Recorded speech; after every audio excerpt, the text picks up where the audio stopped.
l'étymologie nous mène sur les traces de l'histoire des mots et donc de l'histoire de la pensée.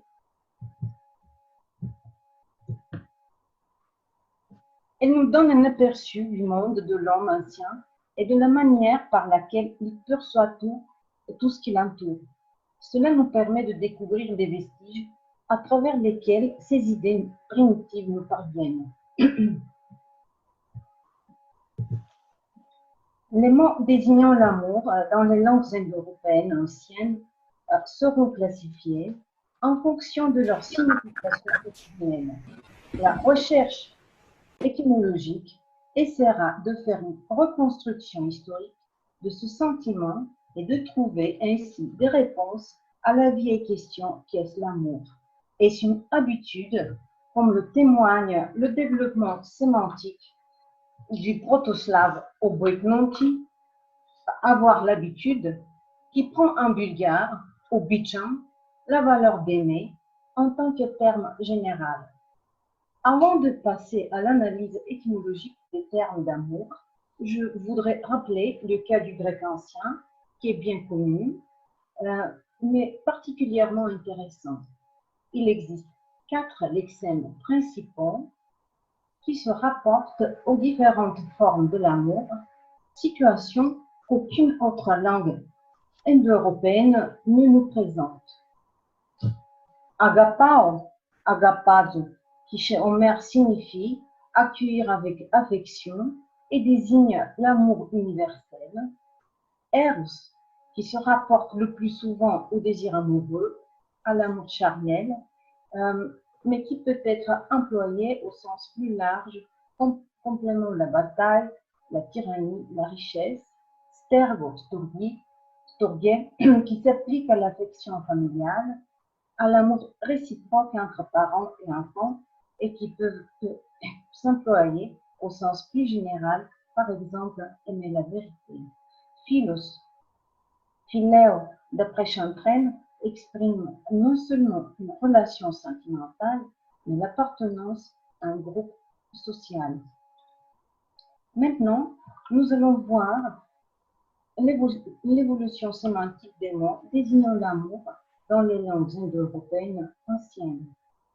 Le premier groupe de mots, ce sont des lexèmes qui expriment l'amour comme une appartenance personnelle.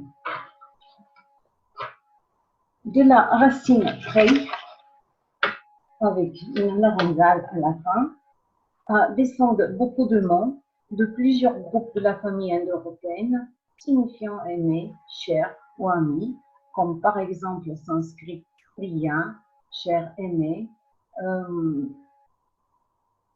les mots germaniques qui signifient ami, et vieux slave priati se montrait favorable, priato, ami.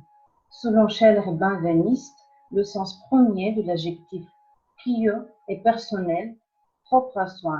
Dans certains emplois idiomatiques, il se rapporte aux parties du corps, aux parents du sang et à des positions toutes personnelles. Comme l'explique Benveniste, on peut montrer que c'est là le sens premier.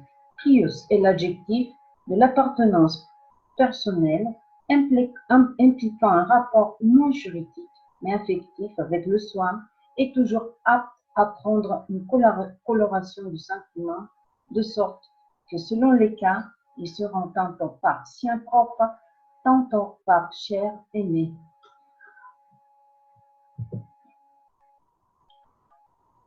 Le deuxième groupe de mots nous montre l'amour comme une union.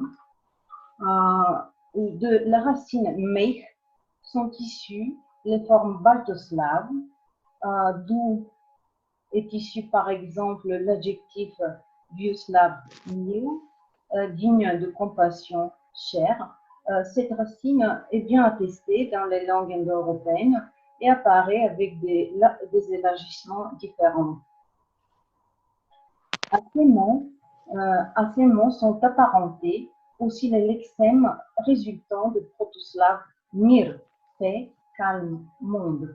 Hessien soutient l'hypothèse selon laquelle proto-slave mil et mir descendent d'une racine indo-européenne qui signifie lié. Les deux sens ont divergé d'une notion primaire d'union, amicale ou semi-amoureuse, qui aurait donné d'une part le sens de société, monde entier, et d'autre part celui des mots d'affection, cher, doux, amour, gentil, etc. Un autre mot, une autre racine qui appartient à ce groupe est la racine left, à laquelle, selon Adams, appartient le toucarien B, lare, bien-aimé, lare, yam, aimer, tenir compagnie.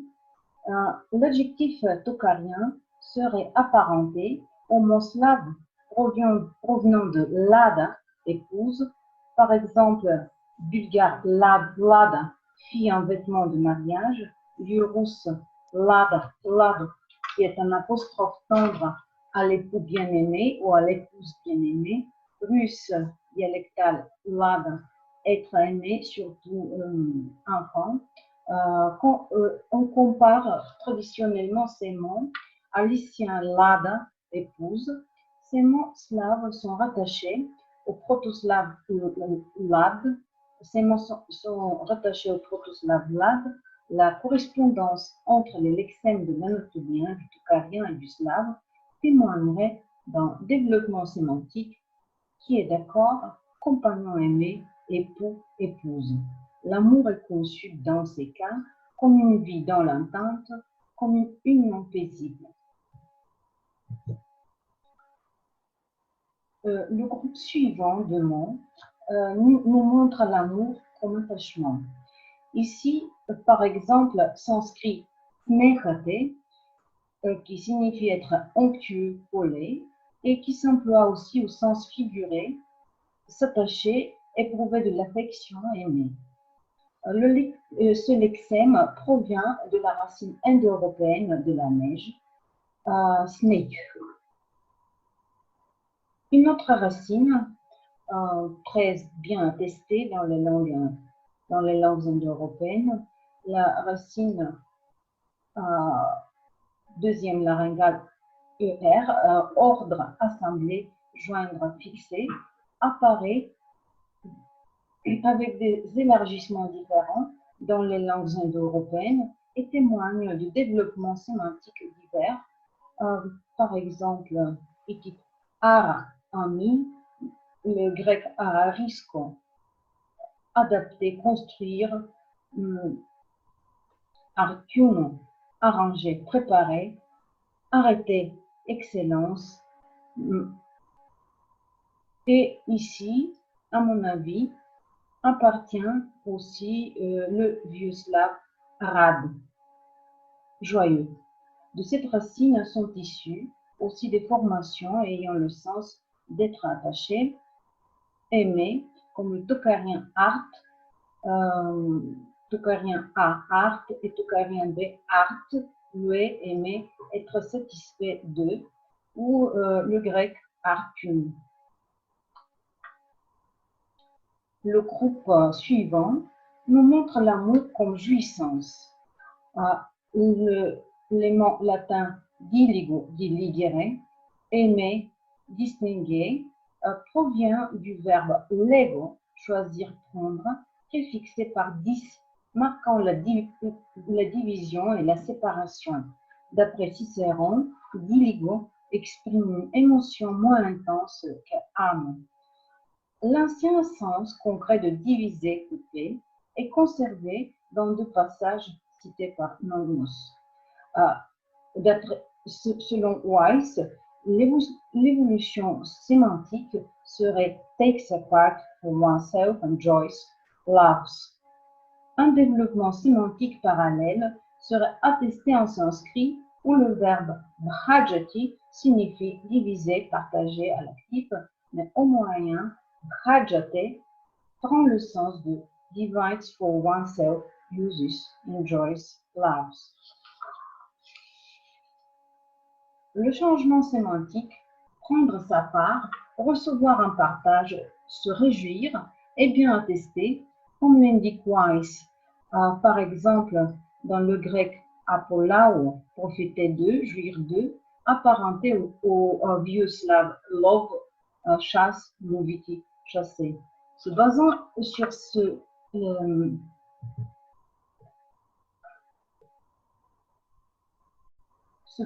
sur ce développement sémantique, Weiss propose une étymologie ingénieuse de grec eros, eramai.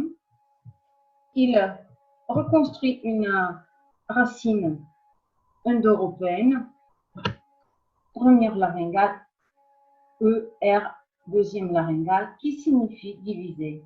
Cette racine est attestée en hittite, archas, frontière, ligne limite, en luvite cunéiforme, ircha, latin, ora, bord, extrémité, etc. Et aussi en grec, ernos, qui signifie repas où chacun apporte sa part. Le sens jouir d'eux se serait développé à partir de l'aoriste radical moyen.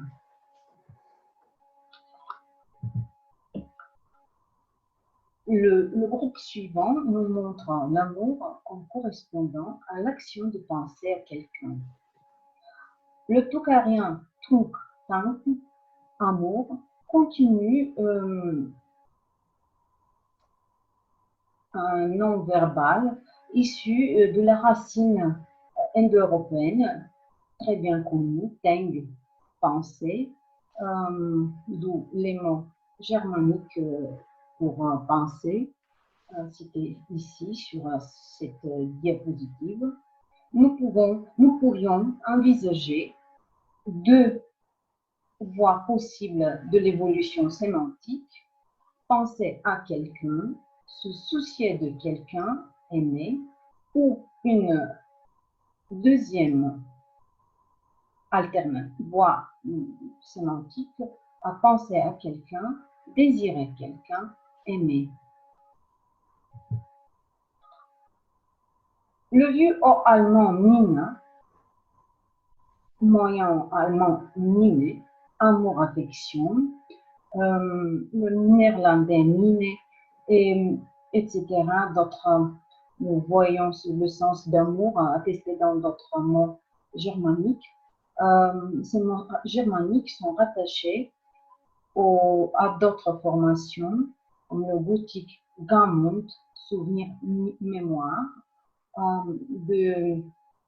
et aussi sanskrit mati, pensée, esprit, latin mens, mentis, intelligence, esprit, pensée. Tous ces lexèmes proviennent de la racine indo-européenne men, pensée, mémoire, à laquelle appartiennent aussi des formations ayant le sens de désir, comme le toucarien B, man, désir. Voilà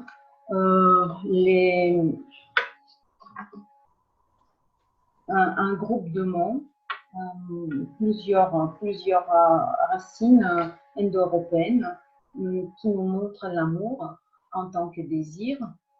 La première racine bien connue, bien attestée, en indien, en italo-celtique, en germanique, en balto-slave, la racine lauk, d'où le vieux slave lub, gentil, plaisant, et le verbe lubiti, aimer, attesté aussi en sanskrit, luphyati, désirer, éprouver un désir d'union, convoiter, en vieux latin, lubet, il plaît, il fait plaisir. Une autre racine bien connue, d'où provient le latin caros, cher, d'où vient aussi caritas, tendresse, affection, amour, et du irlandais carai, aimer, lexèmes descendent de la racine indo-européenne keh, deuxième laryngale à la fin. À cette racine appartiennent aussi sanskrit kama, désir, plaisir, d'où, comme le mentionne Liv, une racine sanskrite secondaire kam.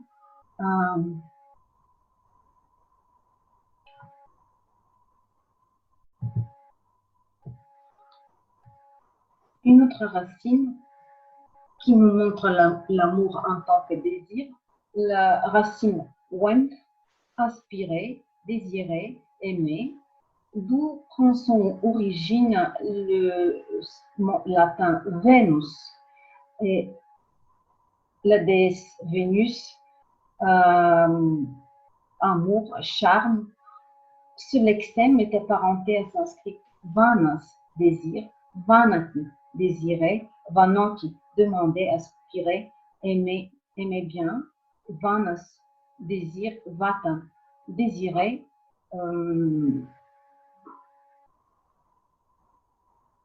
Il y a des mots aussi, des mots germaniques qui appartiennent à cette racine. Georgi Rykov reconstruit une racine à laryngale initiale, deuxième laryngale, première laryngale à la fin. À la base de cette analyse, il explique les verbes issus de wen en tant que présent à un fixe nasal du type consonante sonnante en laryngale finale, apparenté aux formations descendantes de la racine deuxième laryngale et une laryngale inconnue à la fin, d'où sanskrit avati.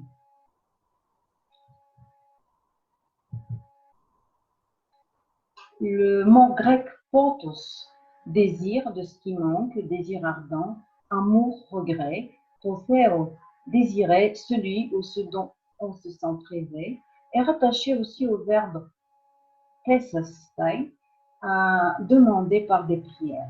Ces mots appartiennent à la racine indo-européenne wek, prier, désirer, d'où par exemple le vieux slave gendati, avoir soif, convoiter. Le sens premier de potos, potheo, se retrouve dans les emplois numériques. D'après l'analyse de Weiss, potos se réfère régulièrement au sentiment que les proches d'Ulysse éprouvent pour lui lors de ses errances.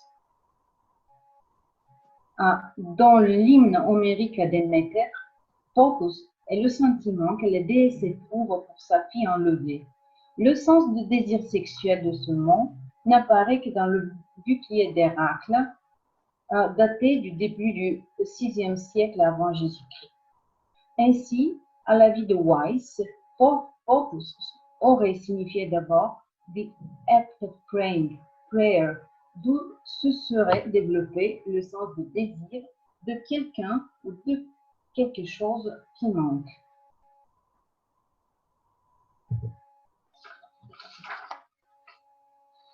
Le dernier groupe, qui est assez grand, nous montre l'amour en tant que soin pour l'autre. D'abord, ce sont les mots qui ont une signification, un sens originel, aider, être utile, comme les formations du prétérit présent proto-germanique una, accorder, aimer, qui proviennent de la racine indo-européenne, troisième laryngale, né, deuxième laryngale à la fin, aider, être utile.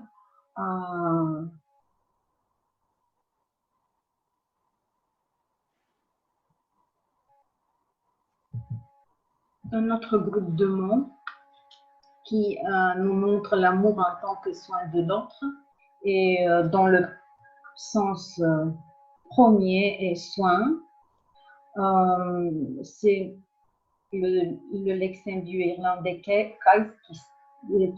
est très intéressant. parce qu'il témoigne d'une enandiocémie impressionnante, signifiant en même temps haine et amour. Les formes provenant de la racine indo-européenne ket désignent de différents états émotionnels et affectifs. Par exemple, le gaulois, le mot gaulois, qui gallois, pas gaulois, gallois, qui signifie haine, rage, le mot grec kédos, soin, souci, deuil, kédo, lésé, troublé, blessé, kédomai, se soucier d'eux, prendre soin d'eux, et le mot avestique signifiant souffrance, malheur, le mot boutique signifiant colère, et le mot tocarien signifiant destruction. Tous ces mots, vous pouvez les voir sur la diapositive. D'après Buck, dans son dictionnaire des synonymes indo-européennes, les deux sens antonymes du mot vieux irlandais se sont développés d'un sens originel se soucier. Il est difficile de juger quelle était la sémantique originelle de cette racine. Selon toute vraisemblance, un sens concret représentait la motivation primaire à partir de laquelle, dans les langues indo-européennes, se sont développés des mots désignant de diverses émotions. Une autre question est de savoir si les noms des différentes émotions ont évolué en parallèle ou à partir d'une émotion particulière résultant de la motivation primaire. Compte tenu de la sémantique du nom kédos, dont le sens principal est soin, souci, et de certaines formes nominales rares mais anciennes, telles que kédémon, celui qui prend soin d'eux, notamment dans une cérémonie funèbre, au moins pour le grec, nous pourrions supposer une sémantique primaire, souci, inquiétude. En vue de l'énandiocémie du lexème irlandais, on penserait à un scénario pareil qui se déroulait à un stade linguistique plus archaïque, c'est-à-dire que d'un sens concret, inconnu pour nous, de la racine indo-européenne dans la proto-langue, a découlé le sens plus abstrait soin, souci, qui à son tour a donné naissance aux dénominations d'émotions variées en plusieurs langues indo-européennes, passées par des voies d'évolution différentes. Toujours ce groupe de mots désignant l'amour en tant que soin pour l'autre, le sens premier gardé. Le verbe grec agapazo, accueillir avec affection, qui désigne en grec l'amour universel, ne possède pas d'étymologie convaincante selon les dictionnaires étymologiques. Mais Pinon explique ce verbe à partir de agapa, qui serait dérivé de la racine per, protégé, la racine bien connue signifiant protégé, et avec l'affixe intensifiant ag. Les formations grecques stergo, storge, descendent de la racine indo-européenne sterg, couvrir, protéger, et sont rattachées à vieux slave striagum, garder, monter la garde, surveiller, strage, gardien. Et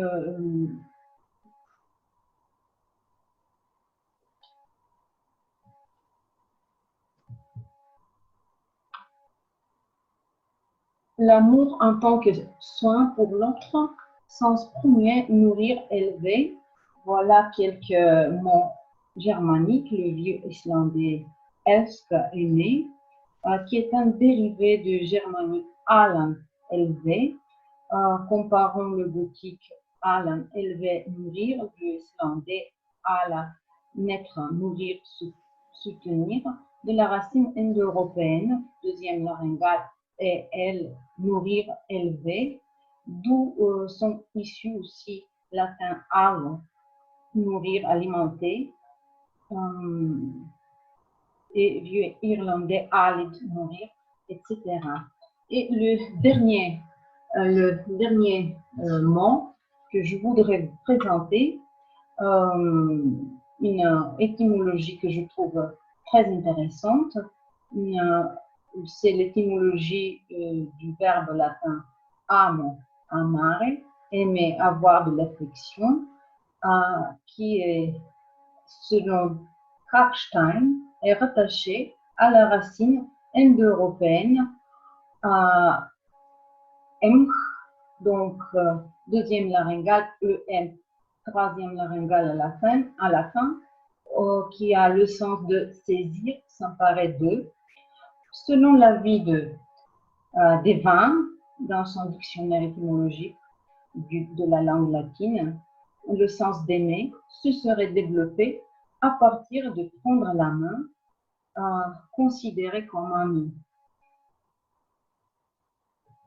Et voilà, nous arrivons à la conclusion, aux conclusions.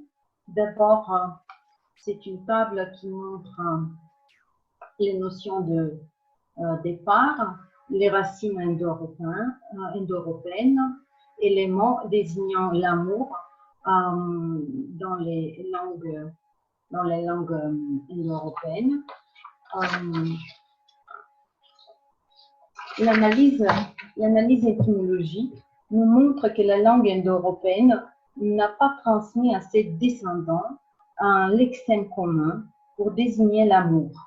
La racine prech, aimer, qui est la plus attestée, n'apparaît avec la signification amour, aimer, amitié dans trois groupes, un indo-iranien, un germanique et un slave.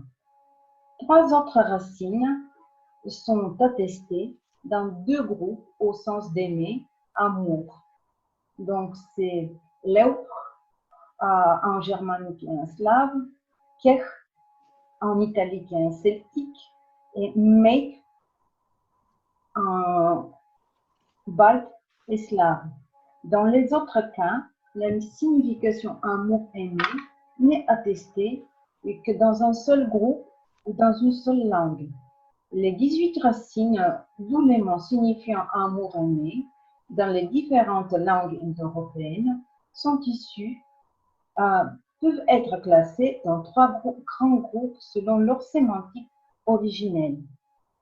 Il n'est pas du tout étonnant qu'un des développements sémantiques les plus attestés soit désiré, aimer. 4 racines indo-européennes témoignent de ce sens. Nous nous attendions à trouver aussi des changements de sens basés sur la métonymie et liés à l'expression physique de l'amour, comme celui du mot tchèque laska, amour, provenant du mot slave pour caresse, laska, mais les langues indo-européennes anciennes ne nous révèlent pas de tels passages sémantiques. Un autre modèle d'évolution sémantique très répandu, 6 racines indo-européennes, est lié à l'idée que l'amour est un soin pour la personne aimée. Ce modèle réunit plusieurs voies d'évolution sémantique et nous pouvons présumer qu'il était originellement lié à l'amour maternel. Plusieurs langues indo-européennes révèlent aussi la perception de l'objet d'amour comme une appartenance personnelle, telle que les membres et les organes de son propre corps, comme un prolongement de soi, la racine prech.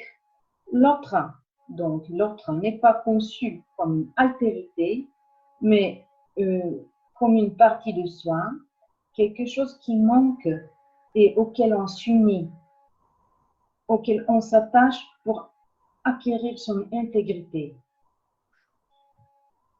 Comme les formations balto-slaves issues de Meich, le tokarien art, le grec artun, le sanskrit snechate.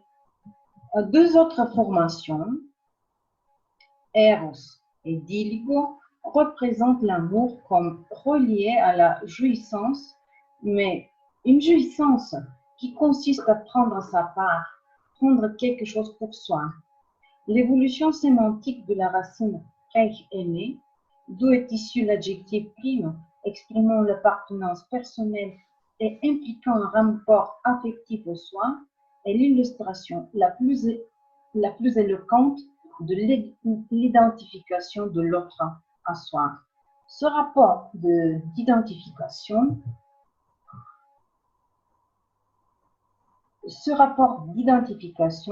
d'assimilation de l'autre, ne se retrouve-t-il pas dans un concept si proche de l'amour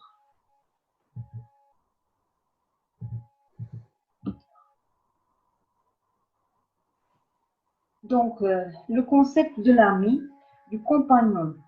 La conception du compagnon en tant que l'autre des deux, de l'autre qui n'est pas une personne à part, mais le deuxième élément d'une union, celui qui suit le prolongement de soi, est conservé dans plusieurs langues indo-européennes anciennes, où le concept du compagnon est dérivé des notions sien, à soi, autre, suivre, suivant. Le mot grec hétairos, camarade, compagnon, qui s'applique dans l'Iliade à des camarades de combat, à des, hommes de même âge, provient de la forme c'est du pronom réfléchi souhait. Comme l'affirme Freidenberg, en parlant de couples comme Achille, Patrocle, Ulysse et Diomède, Oreste et Pylade, il s'agit ici d'amis doubles, d'une relation où l'ami est un des deux, l'autre des deux, le protoslave droug, qui signifie en même temps ami, et autre, apparenté à lituanien draugas, compagnon, gothique, Drugam, guerrier, est probablement issu de la notion primaire de suivre. Ainsi, le thème de l'amour indo-européen s'ouvre d'une manière vers le thème de l'amitié. Je vous remercie pour votre attention. Spasibo за внимание. Merci bien pour votre présentation. C'est vraiment très important pour nous tous parce qu'il s'agit de métaphorique indo-européenne et peut-être nous pouvons demander nos questions en russe, n'est-ce pas? Je vais traduire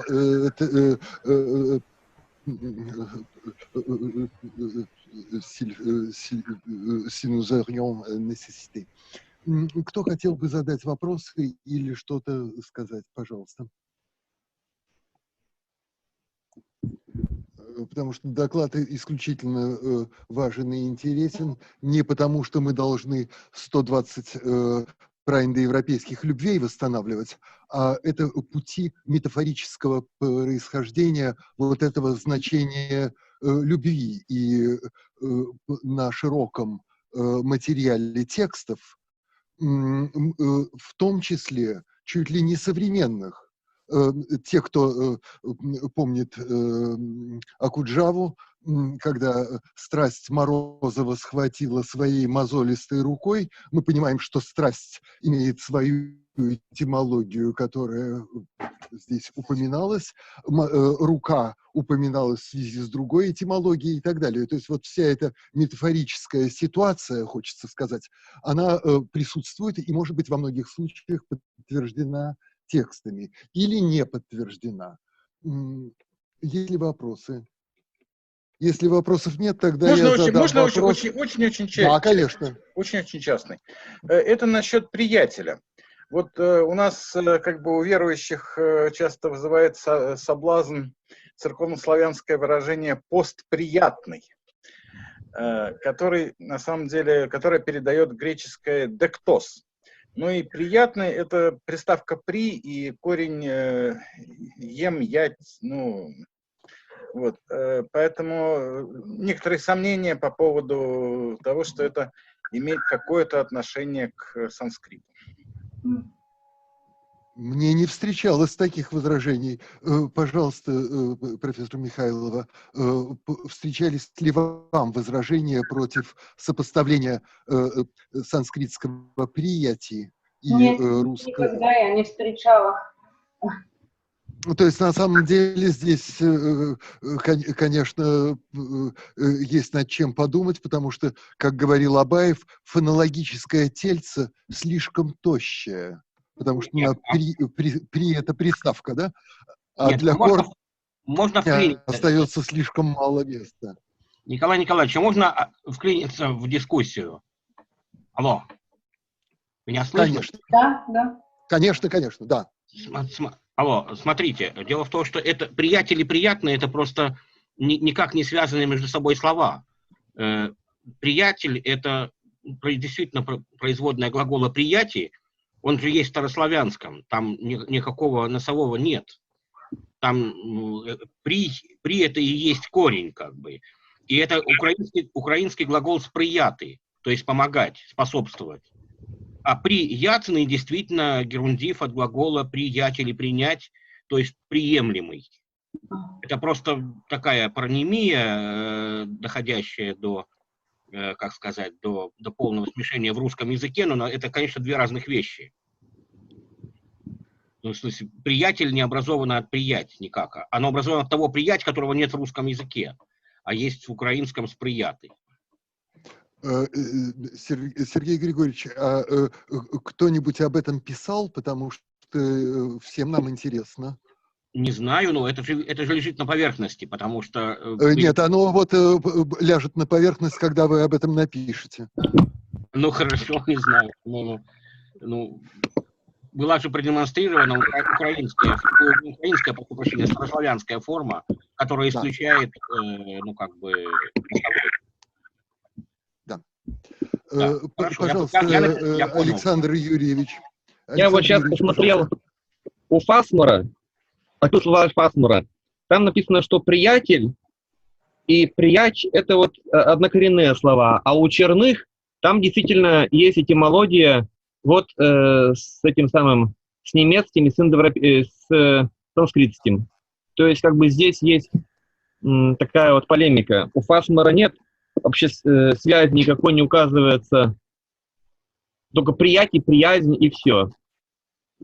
А Черных связывает. Так что какой-то трудный вопрос, мне кажется, здесь. Нет, вопрос, как вы понимаете, мы легких вопросов на конференции не обсуждаем. Да. Так что у нас здесь по-настоящему трудные все вопросы. Кто хотел бы мне еще... Кажется, да, пожалуйста, Анатолий Алексеевич. Мне кажется, что это очень динамичная область языковая. Поэтому здесь исключительно трудно фиксировать ситуацию.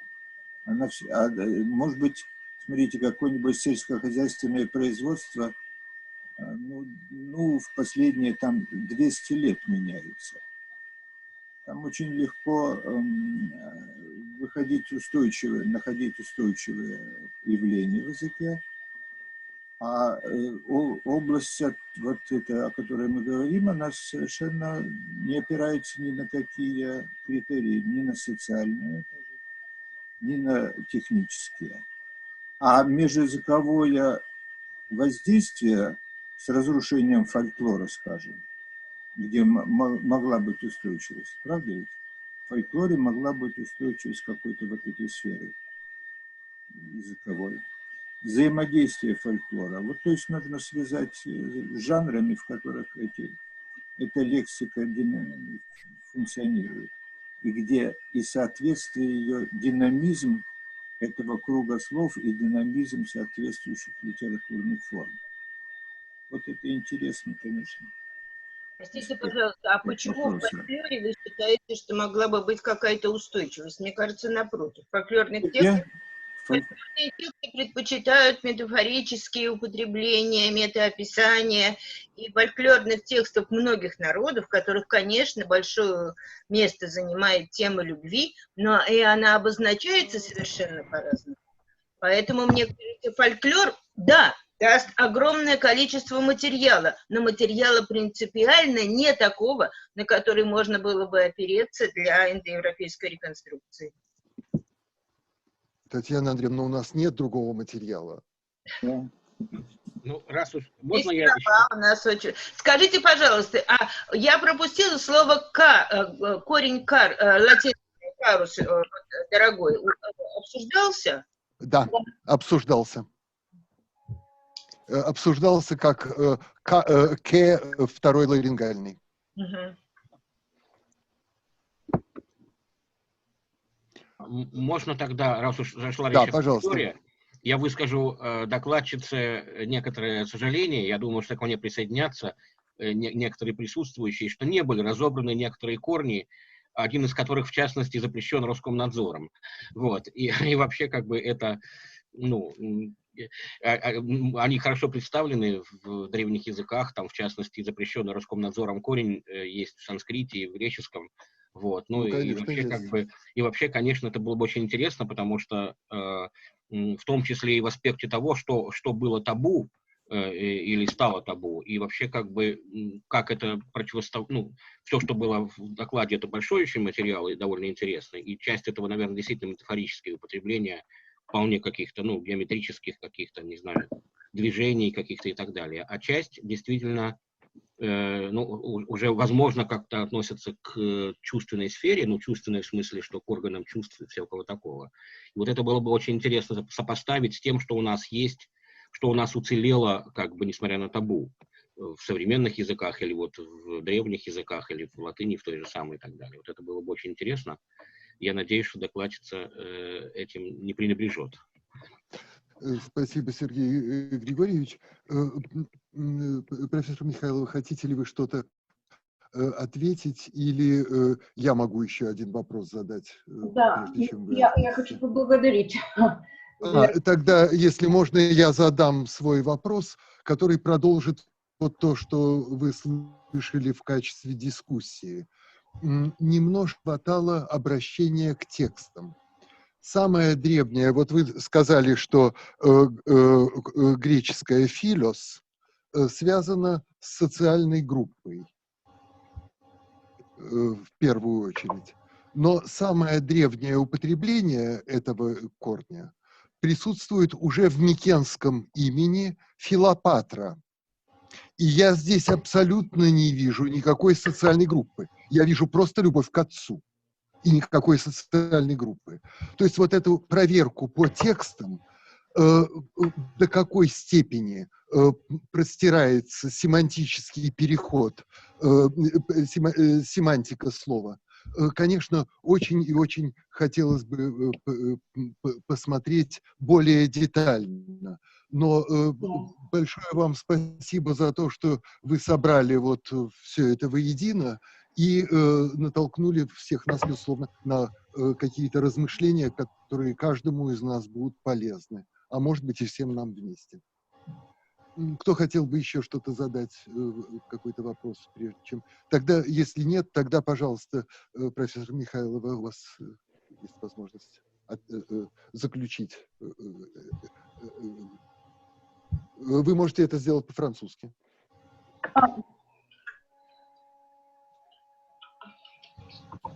Je voudrais juste remercier tout le monde. Je voudrais remercier le professeur Kaczynski pour tout ce qu'il a noté, remarqué sur mon intervention. Oui, je me rends bien compte qu'il faut faire attention aux textes anciens et qu'une analyse philologique nous montrerait beaucoup plus de détails, beaucoup plus de relations intéressantes entre les mots et une analyse philologique approfondie dans toutes les langues dont nous disposons des témoignages anciens pourrait nous donner d'autres points de vue, d'autres perspectives pour continuer le travail sur ce travail cet examen des mots signifiant amour. En tout cas, ce n'est pas quelque chose qui est achevé. Disons que c'est le début de quelque chose. Et puis, vraiment, je voudrais approfondir dans cette direction que le professeur Kaczynski me montre. Et je voudrais remercier tout le monde pour les remarques qui sont très utiles. Et encore une fois, remercier pour cet accueil chaleureux à votre conférence. Merci bien encore une fois.